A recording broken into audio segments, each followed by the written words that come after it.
Record. And now we're very happy to welcome My unmute. Learmonth. Hi, everyone. Thank you. Thank you for inviting me back to speak. I realized I spoke about this subject a year ago, and it feels very different to me today. We're kicking off February with a lot of power. Bombogenesis, a word I've never heard before, a storm like none we've had in 4 years. And I love Susan Reeves' meditations on it, I think it was Instagram. She had some wonderful thoughts on it. It's also the year of the lunar year of the tiger, which embodies courage and bravery. And that's something to hold on to. And it's African American Heritage Month, and time to focus even more on that vital part of our collective heritage. Kim, I don't know how to follow Amanda Gorman, but I will embrace her and embody her in the spirit of what I hope is a message that resonates with folks today.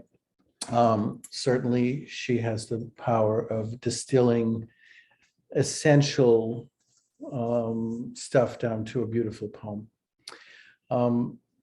So I'd like to think of this year as a year filled with a renewed resilience and strength, one where we just might get out from under COVID, but also one in which I hope and pray we don't lose the valuable lessons of these past 2 years.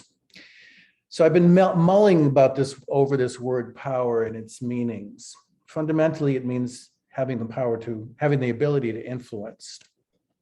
Taken in a global context, think about it. We have in our culture for centuries existed in a hierarchical structure of power that filters down through everything that we do. That power has a lot of influence in our lives, from government to religion to media to culture and so on and so forth. And when we think about the tensions within that, especially in the world today, it can seem pretty crazy and pretty scary. We're working our way through a pandemic that has thrown us all into a loop of uncertainty. We have political discourse and action today that is frightening and threatening our very democracy. We are pitted against each other in our own families sometimes. Politically and socially, the world is in turmoil. And then there's climate.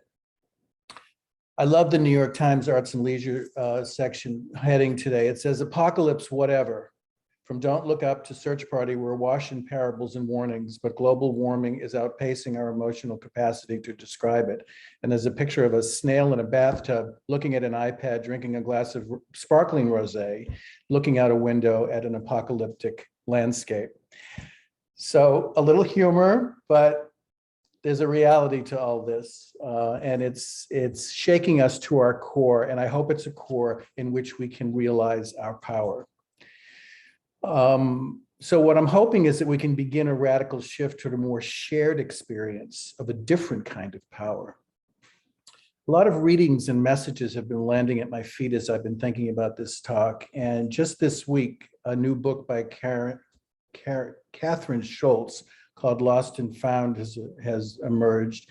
And she describes how we live in a world simultaneously filled with wonder and joy and wretchedness and suffering, a world that demands both our gratitude and our grief. And she asks, how do we guide ourselves through this? In another new book, by Richard Powers called Bewilderment, he puts a pin in a state of being that I think we're all feeling these days, bewilderment. A feeling of being perplexed and confused. Who isn't perplexed and confused these days? And how many of us do not feel a real sense of disorientation from just what's going on in our head to everything that we see happening in the world? The world is testing us, and we must and will either rise to the challenge or we will continue to suffer with all the dire consequences that will bring.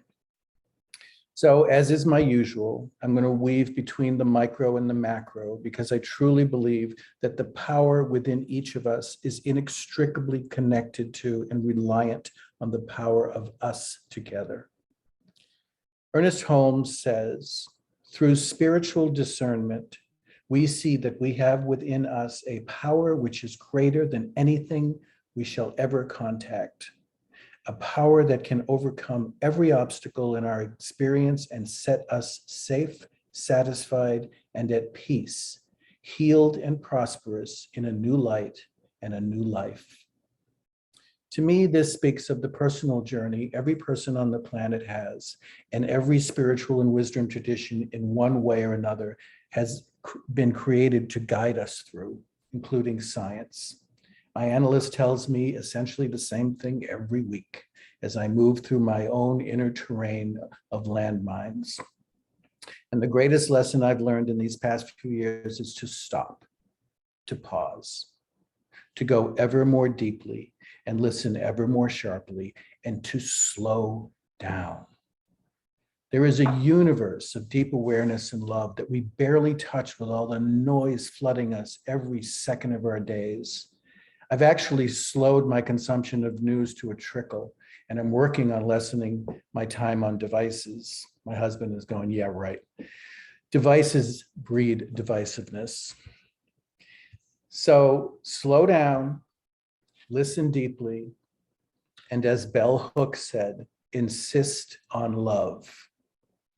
The good news is that in spite of all the bad news we hear all the time, there's a whole lot of great things happening that are moving in the direction of radical change toward a more loving world. I myself am currently engaged in 4 different workshops. One is training around mindful dialogue and facilitation with people from different racial and other backgrounds, as we find ways to truly see how conditioned we are with countless biases. We also find ways to come together with greater courage and love. The other is a deep dive into the personal and generational trauma each and every one of us lives with, whether we acknowledge it or not, because of the system of supremacy of one kind of people over others that was created centuries ago and still exists. What I've discovered in this work is that there's a lot to unpack, but I've also discovered that the unpacking does not tear us down, it builds us up.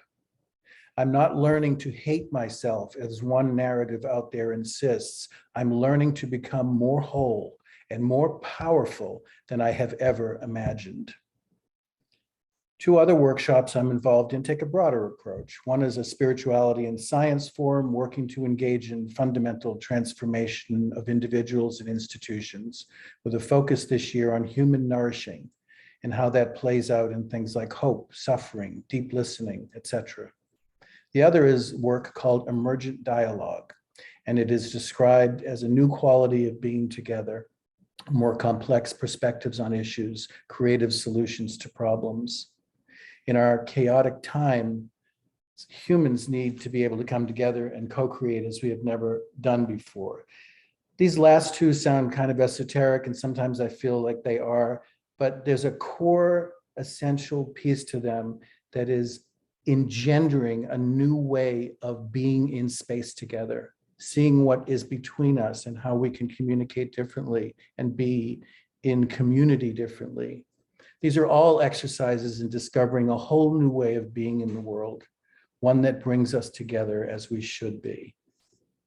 All of this is in service to my own self-growth, but it's also in service to the deep work of my organization, One Spirit, that we are involved in as its general mission, but also specifically now around the work of truly becoming a place of inclusion and belonging by disrupting and dismantling all that stands in the way of that. And that is a myriad amount of things, believe it or not.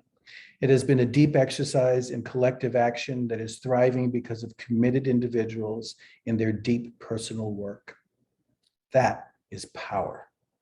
The power of becoming whole within oneself, and then to become wholly connected to others and moving together to create a world based on love and belonging.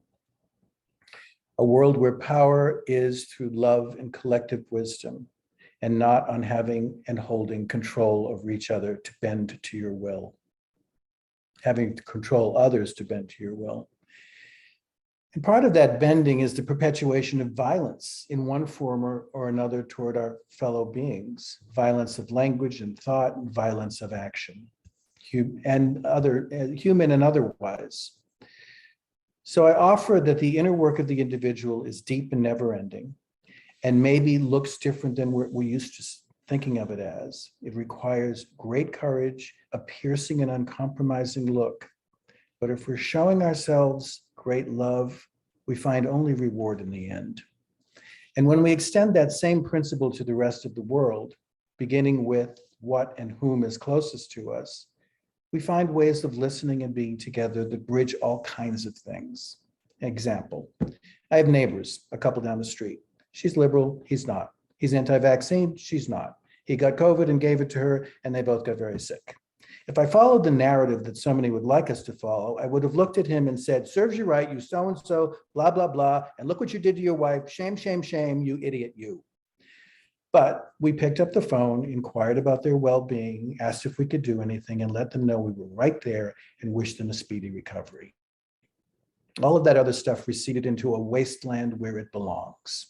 It has no good purpose in my life, or I suggest anyone else's. And by the way, he would have done the same for us, regardless of what a fool he thinks I am for being and believing in fill in the blank. Why is this? Because we love each other. It's the basic love one extends to a neighbor in need in this case. That's love at a basic level, at I would argue an essential level. From Thich Nhat Hanh's book, Peace is Every Step. The source of love is deep in us, and we can help others realize a lot of happiness. One word, one action, one thought can reduce another person's suffering and bring them joy. One word can give comfort and confidence, destroy doubt, or open the door to liberation. One action can save a person's life or help him or them take advantage of a rare opportunity. One thought can do the same, because thoughts always lead to words and actions. If love is in our hearts, every thought, word, and deed can bring about a miracle. There's no easy way through either the mess of our own selves or the mess of the world. I believe we're at a critical juncture and are compelled to shift. Maybe we should be prepared to give up every notion of what we've been conditioned with and open ourselves to a deeper dive, a deeper listening, and a deeper love than we can even imagine right now. Maybe the more we slow down, be in space together, and just be and see what emerges, that might create a new way of living within and living together. That might open us up to that deeper dive that we can't imagine quite right now. As Amanda said in her poem, A New Day's Lyric. It's all out there calling to us. We've had countless reminders. Just think of the people who've died recently. Thich Nhat Hanh, Desmond Tutu, Sidney Poitier, Bell Hooks, others I can't even think of right now, but people who have spent their lives in the purpose of moving toward love and belonging in the kind of power that lies within our deepest core, a core that is truly connected to everything in the universe. It's almost as if this collective dying off of many of our better angels is a message to us from them, a message to wake up and listen. So they are not dead. They are more alive than ever before. The interbeing that Thich Nhat Hanh so perfectly expressed is our true being. This true being is not something just to remind ourselves of from time to time and then go back to the same old, same old. It is the work woven into our daily lives, into the consciousness we bring to every single thought and deed. It is work, but not work as we've been conditioned to think of it as a hardship. It is the work of acknowledging who we are as humans and embracing it for all the highest good of ourselves and in relationship to each other and to every being and everything in the universe. We have spent centuries in a power paradigm that has cultivated the separate self, and look at where it's gotten us. That paradigm shift I dream of is one that is still lived out in ancient cultures across the globe, and I believe is the key to our survival. It is the power of one within and one without.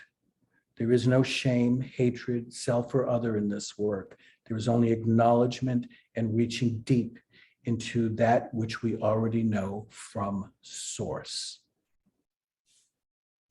So I'll close with Thich Nhat Hanh. This is from his interview he gave when he published his book, The Art of Power, which came out in 2008. It's normal for human beings to identify with their own separate self. The problem is we get caught up in that notion of ourself as a separate individual and caught in that individual's self's agenda. The crudest and most basic form of power is brute force, the ability to physically manipulate and coerce others into accepting the agenda of one's own ego. It is the first kind of power we learn to exercise as small children.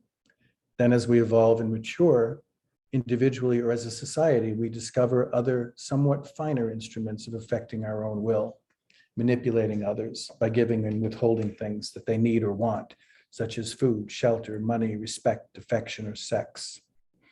Most of us have not had the opportunity to learn that there is a higher, more satisfying kind of power, which comes from the realization that we are much more than this small, separate self. When we do this, we see our successes and our failures are the product not merely of our individual self, but of our parents, our ancestors, and the many conditions coming together. We are not proud of our accomplishments. We see we are just fortunate to have favorable conditions for success. Relating to power in this way, without being caught in an idea of a separate self, we do not hurt others. Without seeking power, we become truly powerful. So I want to go back to Amanda for a minute because two things stood out for me. And just building off of what Thich Nhat Hanh just said and reaching into, I think, one of the final pieces of her poem, let us all reach toward what is next. Thank you so much.